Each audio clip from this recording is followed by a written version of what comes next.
It's the last day of the season. The 2021-2022 ABB FIA Formula E World Championship ends today here in Seoul at the 2022 Hana Bank Seoul E-Prix. Thank you very much for joining us over the course of this season. It's been a real privilege to bring you what has been, in, for my money, the most entertaining season of Formula E racing. It started all the way back in Diriyah, and the first race of the season actually was won by the reigning champion Nick de Vries. Eduardo Mortara won the follow-up race.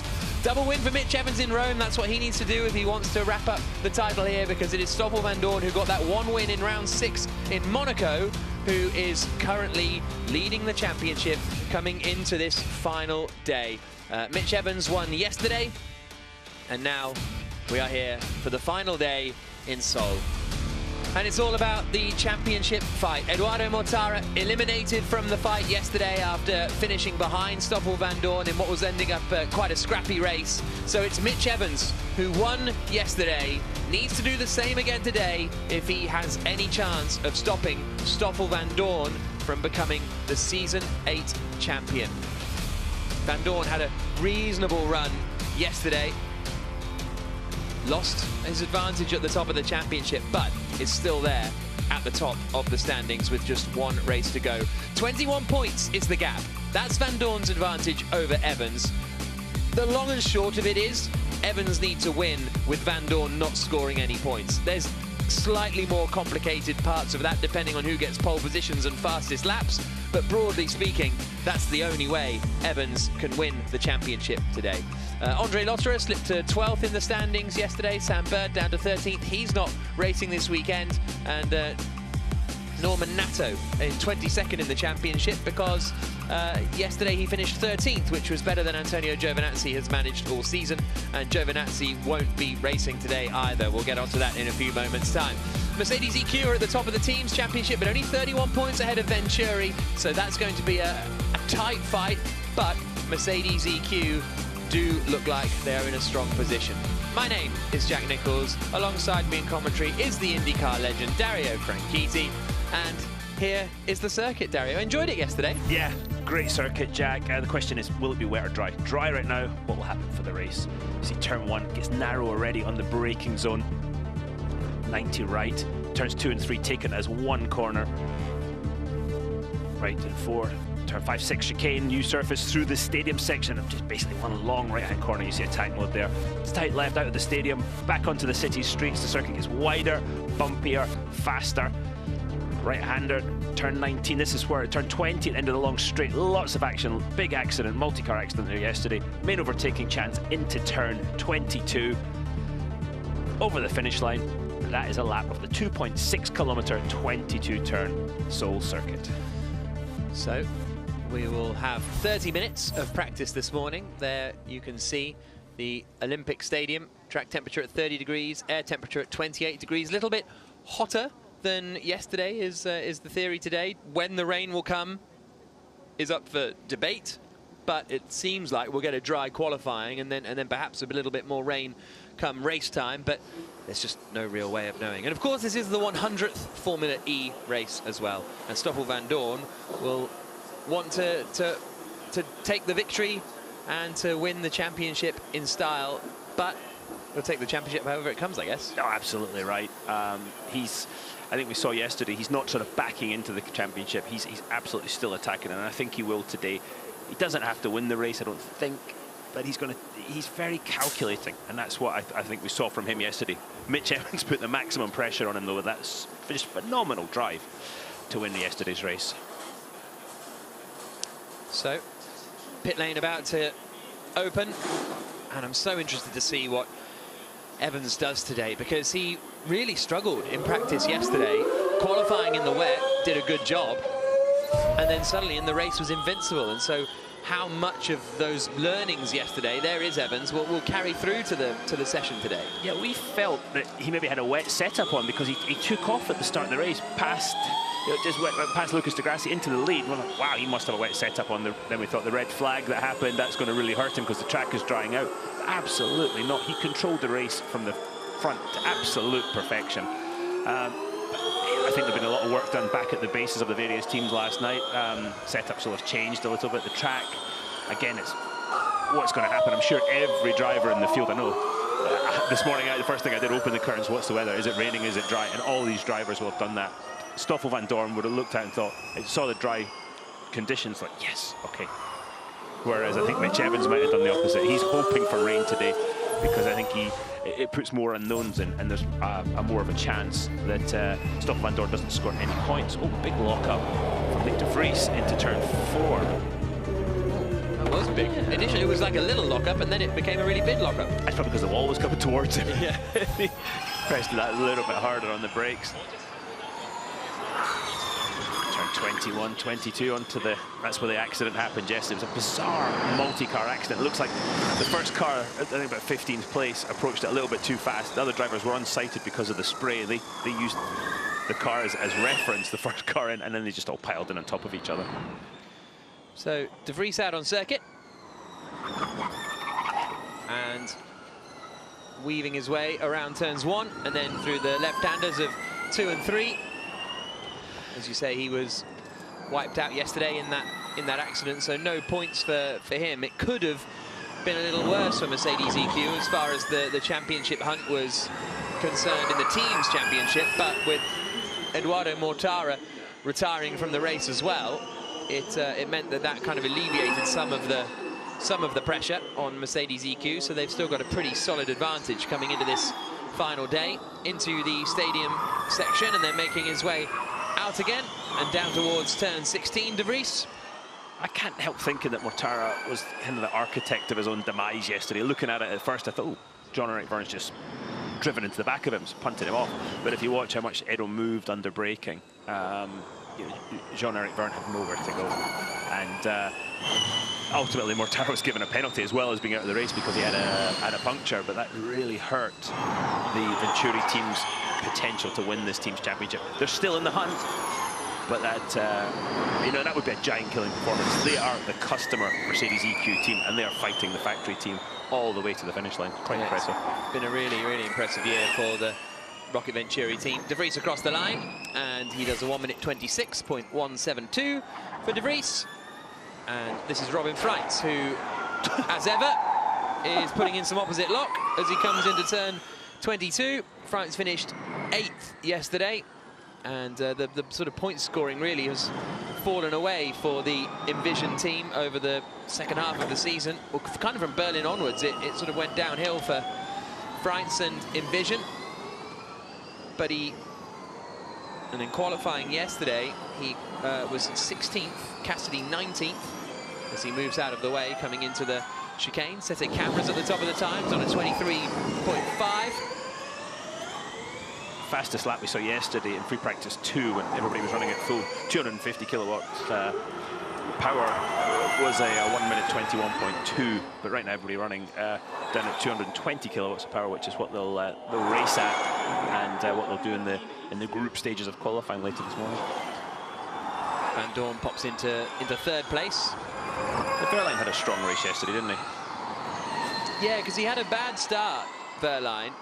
Ended up finishing in 7th position, started 4th on the grid, but I think he was 8th at the end of the first lap, so it was a strange one for Verline, how he disappeared back so quickly, but he then recovered and had a decent race, but it was sort of just another classic Porsche result, wasn't it? 7th for Pascal Verline. That's about where they tend to sort of sit, unless they hook it up and win. Which was better than Lotter, his teammate. He was involved in that accident too. He was taken out in basically the first lap of the race, and it was all over. You can see both the Porsches there with their new power paint scheme this weekend. Both absolutely identical, which is really helpful. Well, apparently one of the helmets is glossy and the other helmet is black. That's how you can tell them apart. I need to get my binoculars out. And I can't remember which one was which. So Crikey. On board with Lotterer.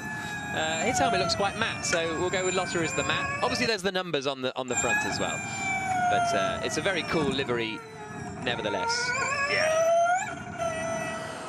There is the Porsche gang. I think that's Thomas Loudenbach who was standing up there, and that's Florian Modlinger, the boss of the Formula E operation. Jean-Eric Verne.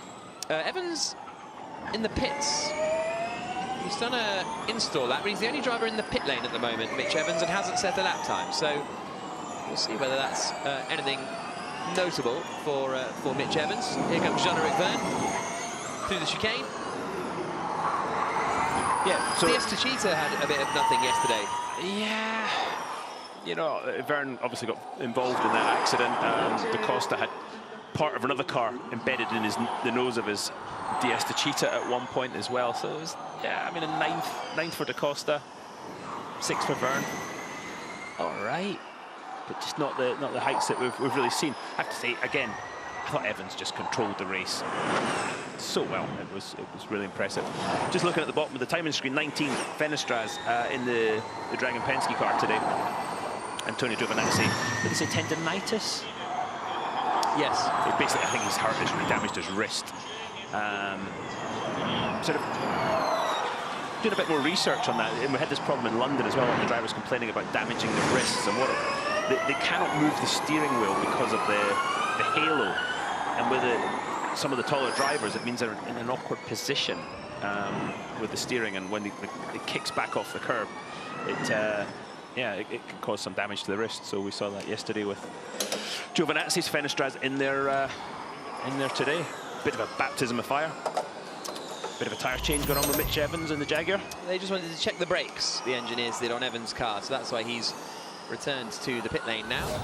23 minutes to go. Roland quickest, the man who took pole position yesterday. He's now at the top of the times, 200ths ahead of Dennis. There is Sacha Fenestras, the French-Argentinian racer. And he has been released, actually, by Jaguar, because he is Jaguar's reserve driver. And so he's racing in Seoul, replacing Antonio Giovinazzi. And he's driven in the rookie test in Marrakesh a couple of years ago. So we'll see what Fenestras can do. 2017 Formula Renault Euro Cup champion, beating the likes of Will Palmer and Robert Schwartzman, and Dan Ticktum, actually, that year. Don't be surprised to see this guy on the grid full-time next year in Formula E. Racing currently Super Formula, Super GT in Japan. Currently leading the Super GT Championship with Ritomo Miyata. Won the second race in Fuji a couple of weeks ago.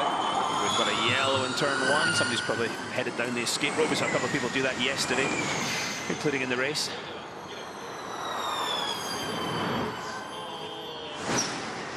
Down over the timing line comes Fenestras.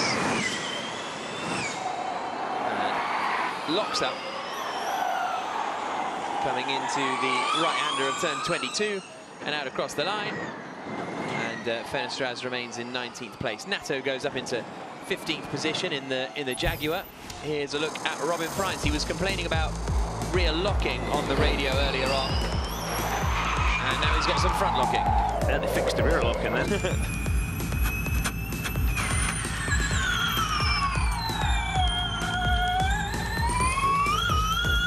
So today, last day of the Generation 2 car. Yeah. Di Grassi, who's driven every Formula E race so far, as you said, Jack, 100th Formula E race today. And Lucas Di Grassi has been in every one so far. With Sam Bird not being here this weekend, Lucas Di Grassi, the only driver to have been in every Formula E race. He's been, I think there's about 13 people that have been at every Formula E race. Not including you or I. No. We missed a couple. Van Dorn to the top of the times now at 22.3. Di Grassi did a strong race yesterday. It kind of settled down quite quickly, the E-Prix yesterday. Everybody kind of consolidated their positions to a greater or lesser extent, especially amongst the sort of top 4 or 5. And once Di Grassi got overtaken here by Oliver Rowland. Yeah, it was a mighty move by Rowland, wasn't it, in the stadium? Under that was very slippery conditions at that point.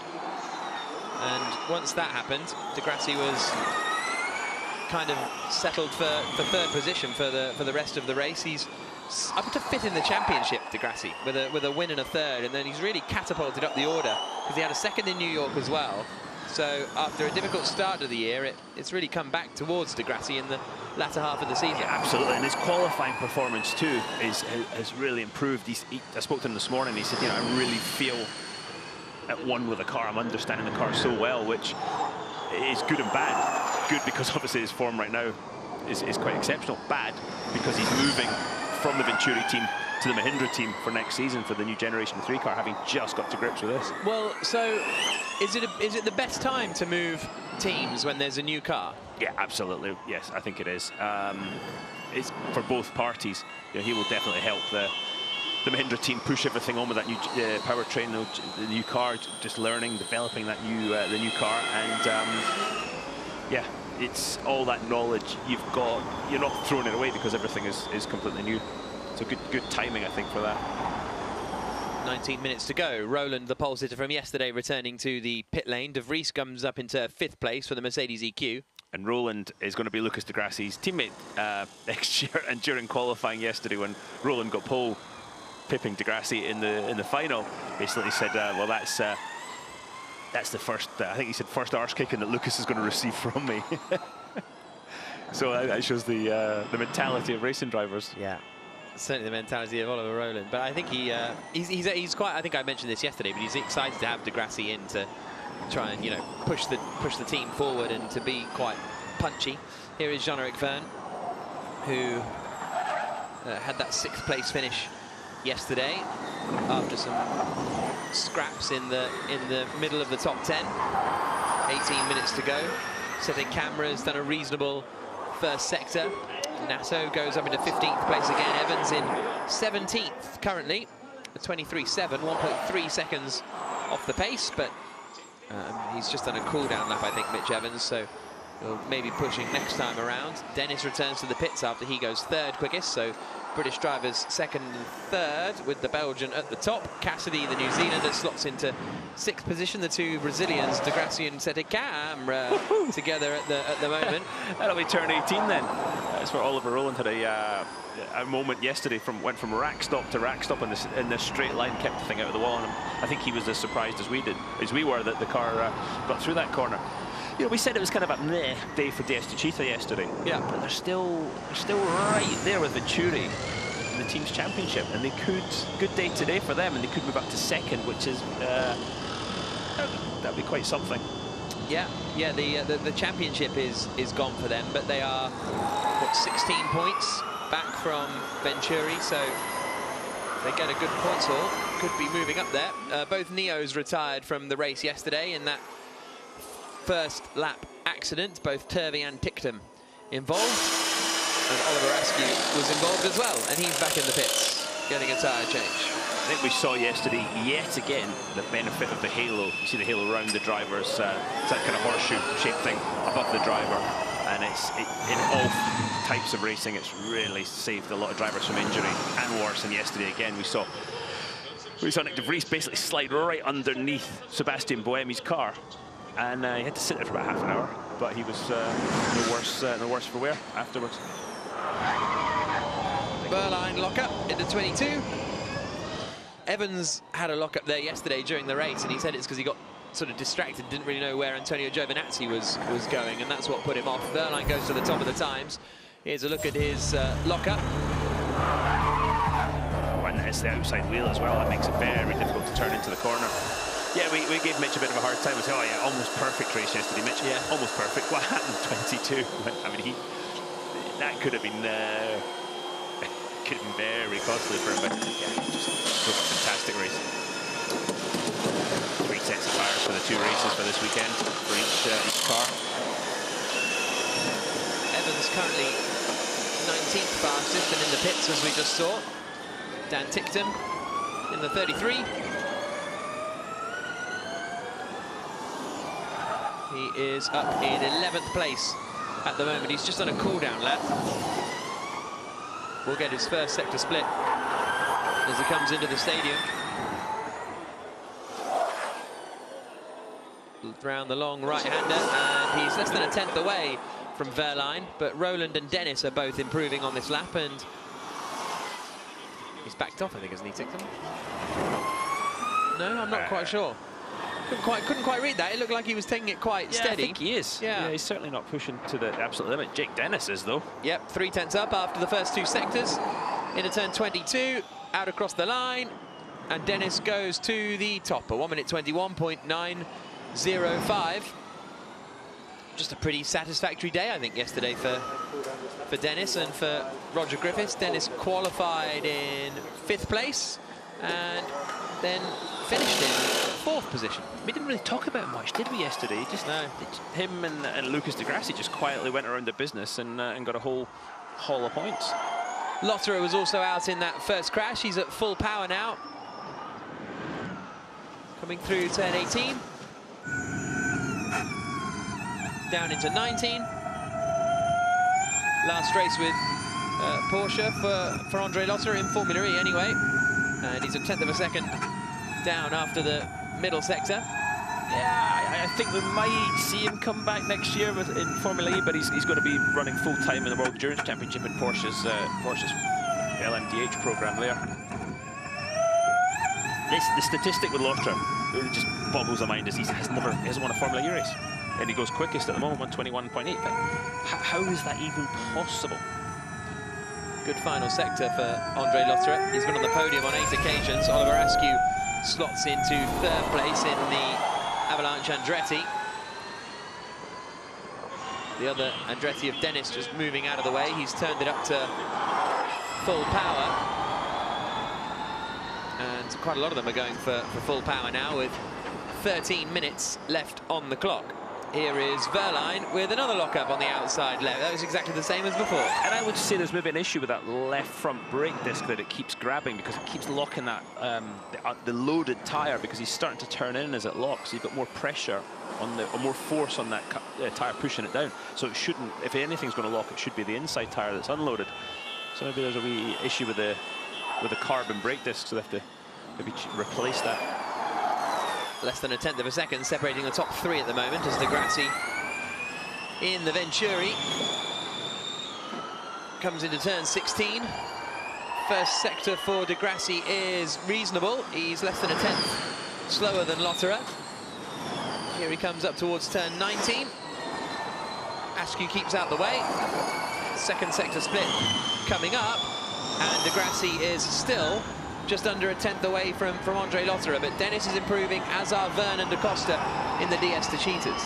It's a great shot. You could look inside the front brake, right front brake disc, and see it glowing from the aerial shot. I think de Grassi got unsighted by the Porsche of Andre Lotterer. De Grassi jumps up into 7th position, then into 2nd goes Nick Cassidy in the Envision, just 9 thousandths slower, but I think Dennis and da Costa are going to both put good laps in. Verne has gone 3rd. Da Costa does go to the top of the times by 4/10 of a second. So big lap that from da Costa. Mortara has done a reasonable first sector. Here is the Rocket Venturi man now. I think he hit the wall. Oh, really? Yeah, I think coming through turn 9, or 10 actually, I think he bounced it off the wall.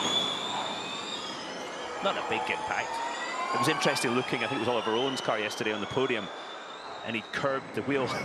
Just brushed, really? He brushed the wall so precisely that he curbed the wheel. It looked like me trying to parallel park. Mortara into 19, making his way past Sete Camera. And I think Sete Camera might have hurt his momentum just a little bit there.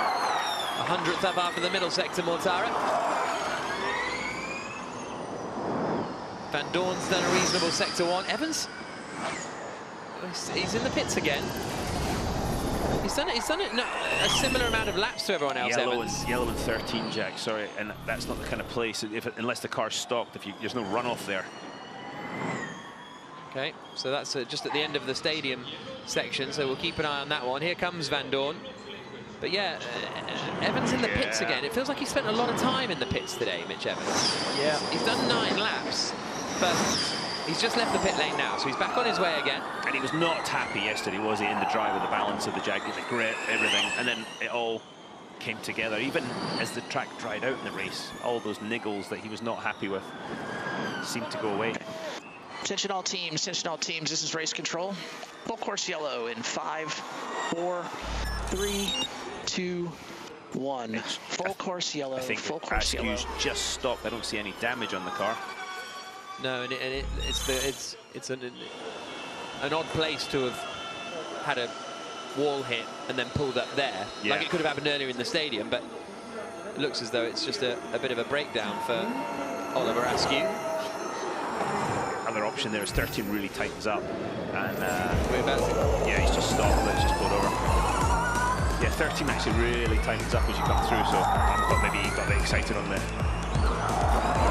exit, carried a bit too much speed. Okay, everybody, full course yellow ending in 5, 4, 3, 2, 1. Green flag, green flag. And that's tough for Askew because he's now missing 10 minutes of practice essentially, so a third of the session up next qualifying. So it's going to put him behind the 8 ball, as they say. Mortara quickest, a 1 minute 21.349. Just less than a tenth quicker than Da Costa and Dennis. Sergio Senecamera had done the fastest first sector of anyone before the red flag came out. So let's see what he does this time. Down into the first corner for the Brazilian. And not much by the looks of things. He then backs off. He done his cool down. Oh, he did a quick final sector actually. So maybe they decided to finish that lap and get that data in. Just thinking ahead to the race, it is so humid today. Especially if it doesn't rain, the energy consumption I think will be a lot different than it was yesterday. Because it was wet for those first laps, I think the drivers were able to push as it dried out just to the maximum. Today, if it stays dry, as humid as it is as well, and because the battery temperature might be an issue, that'll limit how much they can regenerate energy back into the battery. So might see a bit more lifting and coasting, unless of course it rains, which right now my weather app's forecasting rain at 4 o'clock. Well, here he is, Mitch Evans. Oh, he's been in the pits a lot. Oh, what's going on? 300s up after sector 1. The Jaguar man now heading through these quick corners at 17, 18. After turn 19, which is this next right-hander, will get his middle split. What's it going to be for Evans? Oh, he's nearly 2 tenths up. He's feeling it this morning. He's got a wee bit of traffic though. But this is the thing, you know the car feels right at the moment. You're looking at the dashboard, and even if you do get traffic, you're looking at the dashboard. Yeah, this is it. This is what we need. And that's not what you need. Locked up again, the unloaded wheel. Maybe there's just a huge bump over to the left. Evans across the line, goes into 4th place. Lost a bit of time in that final sector, but ahead of Stoffel Van Dorn. And a 10th of a second away from Eduardo Mortara, and that is the most encouraging dry lap, really, that we've seen all weekend from Jaguar and Evans. Across the line comes Nick de Vries.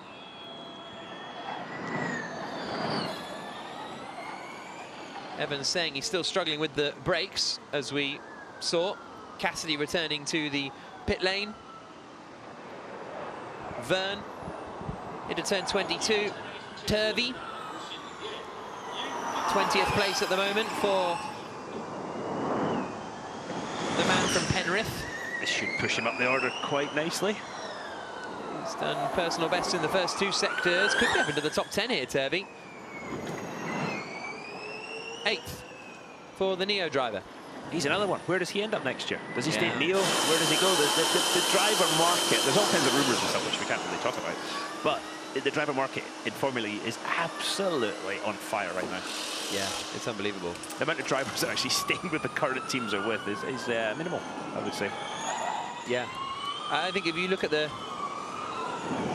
I mean, you've only really, it's only really Jaguar that are going to have the same 2 drivers next year. Is that the only team? What I would say. Yeah. Yeah. Only Jaguar will have the same 2 drivers next year, I reckon. Well, not the same 2 drivers they got today, because Sam Bird's going to come back. yeah, exactly.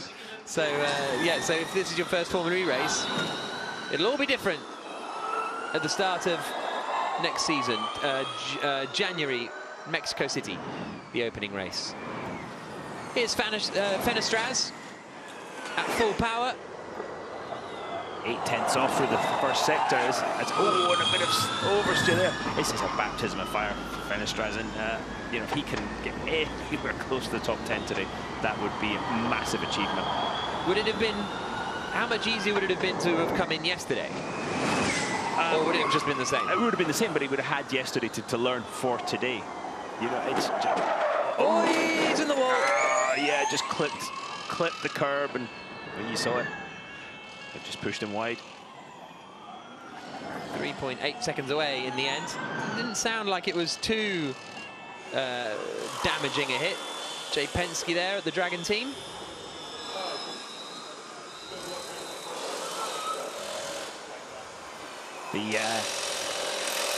The carbon fiber specialists in the team were very busy last night putting bits and pieces together for all the damage that was done. And as I said, the cars, after today, they're not going to be using the cars anymore, but there's I think it'll be quite a physical race here again. This is Fennestrauss is on board.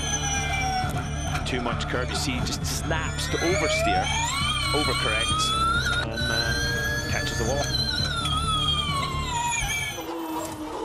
Van Dorn making his way out onto the circuit. We're going to get a real flurry of laps at the end here, I think. As Lotterer heads out on track. Less than 4 minutes to go. Dennis coming down, the two Envisions behind, weaving around to try and get a little bit of temperature. Way, Frantz locking up to try and get a bit of temperature. And floors it now, starting his lap. And oh, he was finishing his lap actually, sorry. So Frantz was finishing his lap and jumps into 6th position. I wonder if he's weaving around there to try and sort of get Dennis's attention. Yeah, maybe. Here's Mortara. First sector, a 10th.5 up on his previous best. He was committing there through 12 and 13, just skimming the walls. Mortara, I think he's the driver that goes closest to the walls. He's always like Exhibit A. Yeah, he's always just feels like unnecessarily close to them, but never hits them. But he's the one driver where you know he leaves no margin at all. I'm not sure it's unnecessary. If you can do it, it's right. A massive help. I was never able to get that close. If I got that close, I would generally bounce off the thing, to be honest. But he's got this uncanny ability to just absolutely thread the needle every corner, doesn't he? And like obviously all the racing drivers are good at being close to the walls, but Mortara really stands out when you watch him. Here he comes out of the final corner. It's going to be quite a big lap. This could be a 1 minute 20.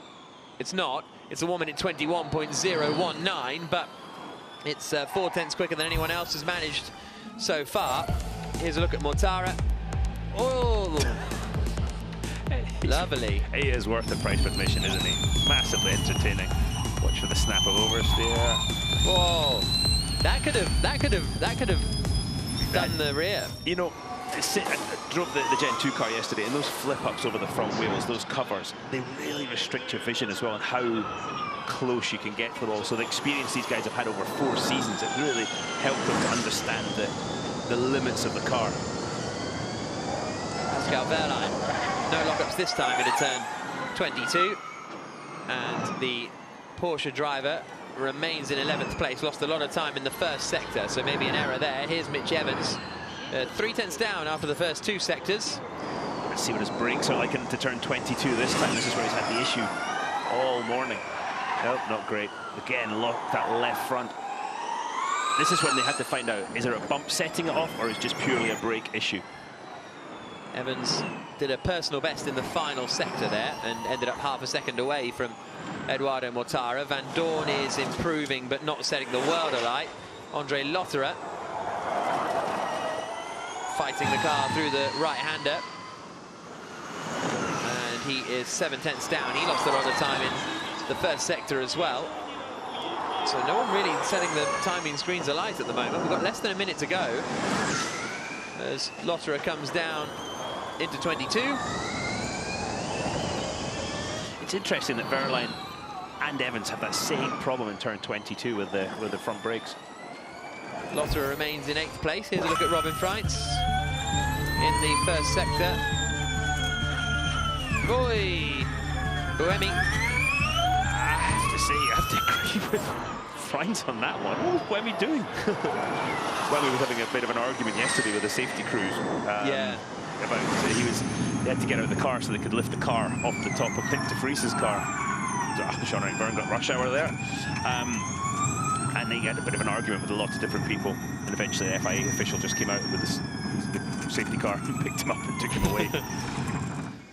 Here's a look again at Jean-Eric Verne. Freins trying to bail out of the way at the last minute.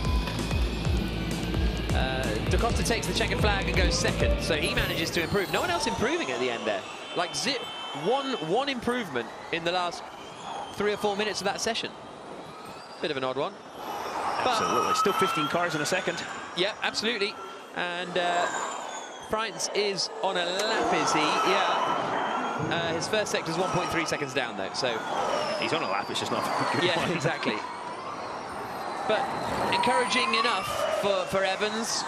Van Dorn is still there in 6th place, but Evans just needs to qualify at the front. Van Dorn just needs to do what he's been doing all year.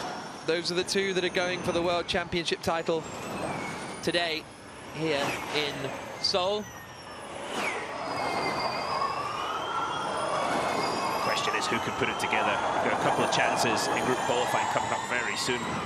Which one of the two of them can thread the needle? Again, Evans really getting pole position, getting the 3 points for pole position would massively help his chances of lifting the championship. Big lock up from Robin Freins into turn 22 that time. We've got an hour and a half until qualifying. Checker flag. Oi, a big lock up for one of the Nissans as well. I think it was Gunter.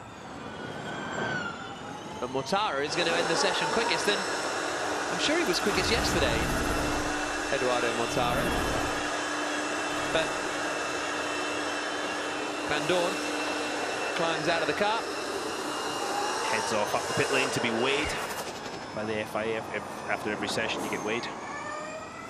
Van Dorn was quickest in free practice 1 yesterday. And I'll have a look at free practice 2. But yeah, it was a strong performance that from Eduardo Mortara to be 3/10 up on Da Costa. He was second quickest yesterday, was Mortara, but then, as we say, didn't actually finish the race. You see the practice starts going on here. Yesterday's start obviously under wet conditions, and Oliver Rowland on pole position as he headed off the line, got a good jump on, but he crossed this sponsor logo. It's painted, you see the Allianz sponsor logo. As he hits that, it just got massive wheel spinning. You could see his head kind of nod forward, and that allowed Mitch Evans, who made a great start as well from 3rd place, to get past him. But then the key to Evans's race was that move into turn 1 when he outbraked Andre Lotterer. Just a mighty move, a real sign of intent for the race yesterday. It's an onboard start with Lotterer. Degrassi, wasn't it, that Evans passed into turn 1 yesterday. And Evans complaining about his brakes on the radio still, so that's a little bit of an issue. There's the baseball stadium that this circuit kind of loops around. Well, it goes in between this stadium and the Olympic Stadium. The lawnmower's out. We've got quite a small lawnmower for such a big baseball field. It's about accuracy though, isn't it? Yeah. Yeah. I don't know much about it. There he is. Look, like that's. He's put stripes on the jack. Yeah, I know. Actually, no, I think he's aerating that. Oh, is he? We should ask our resident golf expert, Vernon Kay, about that one. What he's doing. Putting lots of holes in the grass or something so the water. At least he's an expert in something. Yeah. So. Yeah. Oh, and there's another guy down here. What's he up to? He's cutting the grass. He's putting the stripes in the lawn. Ah, okay. Great stuff. Well, welcome to Formula E Horticulture. Oh, Da Costa, a bit of a neck issue there. You said he's trying to stretch his neck out. All those bumps taking their toll. Well, the end of the session, second quickest. For the final race of the season, the final free practice session of the season in the ABB FIA Formula E World Championship. And Eduardo Mortara ends it fastest. Da Costa second, Dennis third for Avalanche Andretti. Evans there or thereabouts in 4th. He basically needs to win with Van Dorn not scoring if he wants to win the championship this afternoon. Lucas Degrassi 5th, Van Dorn 6th, Freins, Lotterer, Cassidy and Turvey. The rest of the top 10. Reasonable lap time that from Oliver Turvey, Pascal Wehrlein completing the top 11. So both Porsches up there in the top half of the field. Norman Nato in 12th position, Jean-Eric Verne. In fact, all of those, there's a lot of drivers within a 10th of a second. 9th through to 15th are all within a 10th. Oliver Rowland down in 18th position, and Sasha Fenestraz 2 seconds off the pace in the end, which isn't too bad considering it's his first run of the weekend. But Eduardo Mortara quickest in free practice 3 There's a look at the Han River that goes through the center of Seoul. Used to be one of the big, or the main trading routes between South Korea and China. Nick de Vries sitting next to Albert Lau, his race engineer. 14th quickest for Nick de Vries in that particular session. Evans, there's something with the brakes, isn't there, with Evans? Because he's going straight to sort of have a look at them at the front. Now he's going out to have a chat with Josep Roca out the front of the garage as they walk down to the FIA. They tend to do this, don't they? They walk down and do this sort of debrief, walking down pit lane. I like it as a vibe. I like it. Absolutely. I can't think of any... Such an important relationship with the engineer. I feel more comfortable. I'm feeling more comfortable than yesterday. Is he comfortable or confident? Well, same thing. It feels better than yesterday. Yeah. But what does he do? Does he change the brakes and go into qualifying with completely an unknown set, or stick with what he's got? That's basically the choices.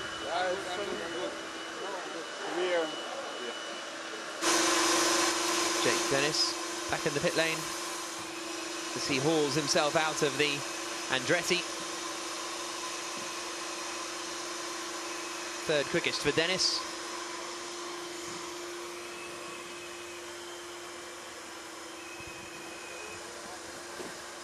And The least risky option is to go there back come Roca and Evans again. Something's not right with the left front.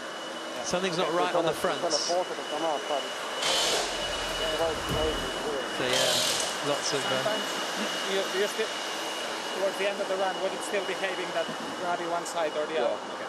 The temps are kind of similar, Yeah, but that's the the left thing. are more grabby in the end. Because the temp gets what happens at one point of the brake, but the actual temperature of the hold is what it is. Yeah. You are just detecting that point. That could be really high or really low, but if you feel it on the behavior, then it's something not right. Okay.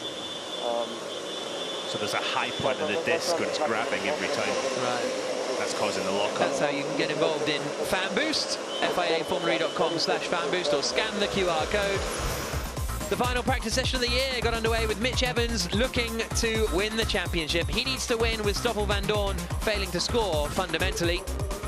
Nick de Vries, the other Mercedes EQ driver, was the first man out on track and had the circuit to himself as he locked up at turn 4 rather dramatically for an outlap. Another little one coming into turn 16. Jean-Eric Verne ended the session down in 13th quickest for the DS Techeetah squad.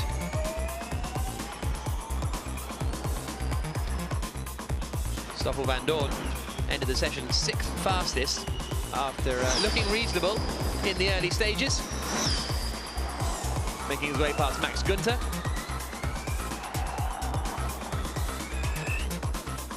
Had a brief full course yellow with about 10 minutes to go because of Oliver Askew. Evans had a reasonable run. Ended the session 4th quickest for the Jaguar team. Much better than he had yesterday in free practice. With what looks like a dry qualifying, Evans looks like he'll have a chance of getting through. Sacha Fennestra's making his Formulary debut and saying hello to the wall. He might not have actually hit it. It was very close, just a little brush for the Frenchman. Eduardo Mortara, though, ended the session quickest despite this big old slide and nearly clipping the wall on the exit of 21.019. Leaves him at the top of the times after free practice 3. Right then, hour and 20 minutes from now, qualifying gets underway. Final qualifying session of the season could be huge in determining the destination of the Season 8 championship. Can Evans do it? Can he overcome a 21-point deficit and win the title ahead of that man? Find out later.